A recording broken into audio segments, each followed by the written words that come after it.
자켓이나 이런 거 사려고 하면 팔뚝이 막 터지려고 그러고 이거 안 되는 거 알죠? 막 단추 앞에 안 잠기고 그러면 매장 직원이 막 어떻게 이걸 팔려고 이거 원래 오픈해서 있는 거예요 이러고 다이어트를 하다가 정말 때려치고 싶을 때 내가 무슨 낭을 보자고 이 짓거리를 해야 되는 거야 이런 생각이 들 때가 가끔 있어요.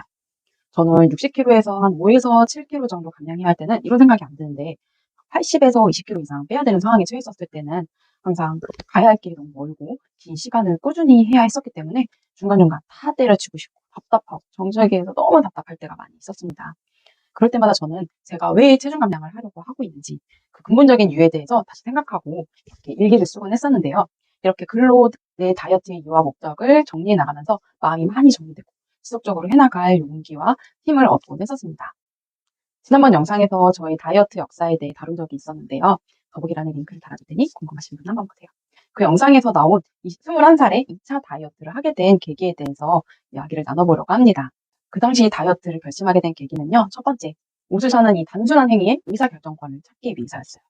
지금은 통통녀들을 위한 빅사이즈 의류들 정말 예쁘고 핏감도 좋은 옷들을 인터넷에서 쉽게 구입할 수 있는데요. 공화권 이스백 딱 그 시절에는 저는 공유 갔던 그런 빅사이즈 예쁜 옷을 쉽게 구할 수 있는 때가 아니어서 백화점이나 오프라인 매장에서 기성복들을 입어보면 사곤 했었는데요. 여성복 매장에 가면 일단 맞는 옷이 거의 없고 66 사이즈도 막 엄청 기고 77 이런 거는 이제 아줌마 옷으로 가야 되고 자켓이나 이런 거 사려고 하면 팔뚝이 막 터지려고 그러고 이거 안 되는 거 알죠?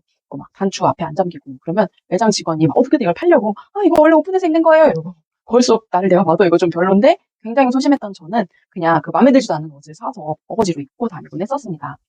바지도 일단 여성복 매장에서 파는 거는 아예 못 입고 캐주얼 의류 매장 직원이 이건 남녀 공용이에요 하면서 꺼내다 주는 사실상 남자 바지를 입어보고 허벅지랑 허리가 겨우겨우 들어가면 막 기장은 엄청나게 긴데 그거를 사서 길이를 수선해서 입곤 했었어요. 큰 바지의 길이 수선해서 입으면 핏이 얼마나 이상해지고 그런지 여러분 아시는 분들은 아실 거예요. 이 진짜 고도비만 정도로 뚱뚱해본 분들만 아는 경험입니다. 아무튼 옷 한 번 사려고 하면 그 쇼핑이 막 즐거운 과정인 게 아니라 여러모로 눈치 보이고 스트레스 받고 불편했습니다. 이 단순히 옷을 사는 행위에서도 뭔가 제가 되게 호구가 되고 내 자유의지와 의사와 취향대로 선택할 수 있는 범주가 거의 없었어요. 대부분 사이즈가 안 맞으니까 되게 민망해하면서 큰 사이즈를 물어보고 디자인이랑 관계없이 사이즈가 맞으면 사고 아니면 못하고 이런 식이었죠. 그런데 이런 경험까지는 좀 불편했던 거지 살을 꼭 빼야만 하겠다라고 느낀 건 아니었어요. 결정적인 건 바로 그 다음 사건 때문이었는데요. 두 번째 사건. 대중 앞에서 수치를 당한. 어느 날은 제가 교회 수련회를 갔는데 그 당시 제가 교회 중동부 교사로 봉사를 하고 있었거든요. 밤에 어떤 무명의 개그맨이었나 초빙돼가지고 레크레이션 행사를 하는데 중학생들 얼마나 반응이 없었겠습니까? 그 개그맨이 막 애쓰면서 진행하는데 일단 집중도 안 하고 분위기도 도무지 뜨질 않는 거예요. 아무도 안 즐거워하고. 그래서 개그맨이 각반의 선생님들 올라오세요라고 해서 저도 올라갔죠. 자, 음악을 뗐더니 선생님들 댄스 대결 막 해서 깜짝 놀라고 막 당황해서 쭈뼛쭈뼛 하는데 저는 뭔가 우리 반 애들 좀 기 좀 살려보겠다고 막 춤을 췄어요. 그 100명이 넘는 중딩 대중들 앞에서. 그랬더니 그 개그맨이 이 선생님 막 그 몸으로도 춤을 좀 춰지네요 하면서 멘트를 쳤어요. 그 몸으로. 네. 그때 그 멘트로 보니까 약간 사이즈는 거예요. 저도 살짝 기분 나쁠랑말랑 했지만 제가 워낙 사랑을 많이 받고 커서 그런지 이게 저의 자존심을 건드리거나 이러진 않았어요. 자존감이 높았거든요. 그래서 애들이 즐거워하면 됐지 애들 재밌었으면 됐지 하면서 쿨하게 무대에서 내려왔는데 우리 반 애들이 저한테 막 무릎을 다가와서 선생님 괜찮아요? 저 사람 말을 왜 저렇게 해요? 진짜 나빴다 하면서 저를 위로해 주는 거예요. 저는 이게 우리 아이들의 그 반응이 너무 충격적이었어요. 애들이 나를 불쌍히 여기는구나. 나는 애들을 즐겁게 해주려고 했는데 애들 입장에서는 우리 반 선생님이 놀림감이 되어버려서 걱정을 끼쳤구나. 뒤늦게 정말 큰 수치심이 몰려와서 그 쇼크가 꽤 오래 갔어요. 이 사건이 저에게는 정말 큰 터닝포인트였습니다. 그 다음날 집에 돌아와서 곰곰이 생각해봤어요. 이 사건뿐 아니라 대학교 생활, 특히 새내기 때 그 교우와 선후배 관계에서라든지 특히 처음 관계를 맺었을 때 내가 어떤 사람인지 내 성격과 성품, 그 외에 나의 좋은 점 등 어떤 사람인지 알릴 기회가 쉽게 주어지지 않고 관심을 받지 못했던 것 같아요. 그냥 내 외향만으로 호감이 덜 가고 좀 덜 존중해도 되는 사람 또는 아예 그냥 배경이나 가구처럼 놓여진 그런 사람으로 여겨졌던 상황들이 하나둘씩 떠올랐어요. 똑같이 여자 신입생인데 날씬하고 좀 예쁜 애들은 공주님 대접을 받고 있고 공대였거든요. 뚱뚱하고 평범한 나는 그냥 항상 그림자처럼 따라다니는 엑스트라였죠.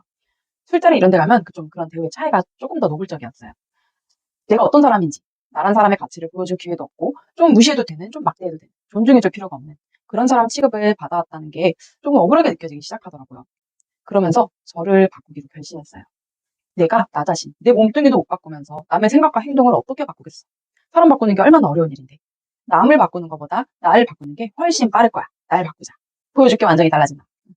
그렇게 여름방학 2달 동안 13kg를 감량하고 17kg가 되고 나니 그리고 꾸밀 줄도 알게 됐거든요. 꾸미는 게 재밌어지고요. 그러고 나니 정말 사람들이 저를 대하는 게 달라지더라고요. 원래 알던 사람들도 그렇고 저를 처음 본 사람이 저를 대하는 방식도 예전과는 사뭇 달라진 거를 그 차이를 너무나 확연히 경험하게 되었어요. 영화로도 나온 그 미녀는 괴로워의 주인공이 경험한 변화가 저도 정말 비슷하게 있었거든요. 나를 바꿨더니 세상이 나를 대하는 방식이 달라졌다. 이렇게 표현하고 싶어요. 이렇게 변화된 세상의 방식에 저는 화나지 않았어요. 세상은 원래 그렇다는 걸 알고 있으니까. 무의식 속에 더 예쁘거나 더 멋있거나 더 보기에 아름다워 보이는 걸 좋아하고 호감이 가는 게 사람의 본능이거든요. 그 당시 저도 예쁜 친구 사귀는 거 좋아하고 뭔가 멋있는 선배랑 밥 먹고 싶은 거 똑같았어요. 그 누구도 비판하고 싶지 않았고 그냥 다이어트를 통해 저를 바꿨어요. 그리고 제 내면 또한 더 건강하고 자신 있게 바뀌었죠. 그리고 삶이 보다 편해졌던 것 같아요. 어딜 가나 예전만큼 애쓰지 않아도 쉽게 호의를 받게 되고 난생처럼 뭐 학교 도서관에서 쪽지도 받아보고 헌팅도 받아보고 남자친구가 생겨서 연애도 해보고 예전엔 상상조차 할 수 없었던 일들이 벌어지곤 했었죠. 정말 다이어트를 하고 20대 그 대학 생활을 정말 재밌게 즐겁게 보냈던 것 같아요. 여기까지 내용에서는 누군가 좀 불편하게 느끼실 수도 있을 것 같아요. 그런데 그 다음이 가장 중요합니다. 바로 건강이에요. 세 번째, 건강. 일단 아빠가 고혈압이시고 이런 가족력이 있고 보통은 가족끼리 식습관이 비슷하기 때문에 부모님이 고혈압이면 자녀들도 성인이 돼서 똑같은 심혈관계 질환을 겪는 경우가 굉장히 많죠. 저도 20대 초반인데도 고도비만이었던지라 소화비만이었고 그래 식습관이 좋지 않았었던지라 피검사를 하면 고지혈증 수치가 좀 높았었는데 그게 다 정상으로 돌아오고 불규칙적이었던 생리 주기가 규칙적이게 되고 이것도 굉장히 중요하죠. 그리고 그때 많이 했던 걷기 운동을 하면서 심폐지구력이 정말 많이 좋아져서 고3 때부터 있었던 가슴 답답함의 원인도 몰랐거든요. 정확하게 모른다고 하고 그냥 쉽게 숨이 벅차고 숨쉬기 힘들었던 그 가슴 답답했던 증상이 모두 다 깔끔하게 사라졌던 기억이 있습니다. 기타 등등 장점을 나열하자면 정말 한도 끝도 없어요. 다이어트와 특히 근육량 증가를 위해 물을 많이 마신 행위가 노화를 방지해주고 피부에 되게 많이 도움을 받았어요. 규칙적인 운동 습관과 식습관이 삶의 밸런스를 유지해주고 스트레스, 우울증 이런 것과도 지금까지도 굉장히 거리가 먼 삶을 살고 있어요. 뭔가 다이어트에 미쳐있느라 산후우울증 이런 것도 전혀 없었어요. 하여튼 다이어트를 해서 손해받거나 단점 이런 거는 아무리 생각해도 단 한 개도 없어요. 다이어트만큼 손해 없는 장사가 없는 거죠. 이렇게 아무도 궁금해하지 않을 수도 있는 저의 다이어트 계기와 다이어트 성공을 겪게 된 여러 가지 장점들, 변화에 대해 말씀드리며 다이어트를 해야 하는 이유에 대해 말씀드려봤는데요. 다시 말씀드리지만 다이어트는 단순히 외모 때문에 다른 사람들에게 잘 보이기 위해서 하는 것이 아니라 내가 나 자신을 사랑하고 부모님이 낳아주신 내 몸을 소중히 여기기 때문에 내 몸에 건강한 행위를 해주고 건강하고 좋은 음식을 먹으며 돌봐주는 일이라고 생각을 하셨으면 좋겠어요. 단순히 목표 체중에 도달하는 것 자체가 중요한 게 아니라 그 과정을 통해 건강한 라이프 스타일과 내면이 내 삶에 정착되는 것이 사실 핵심이거든요.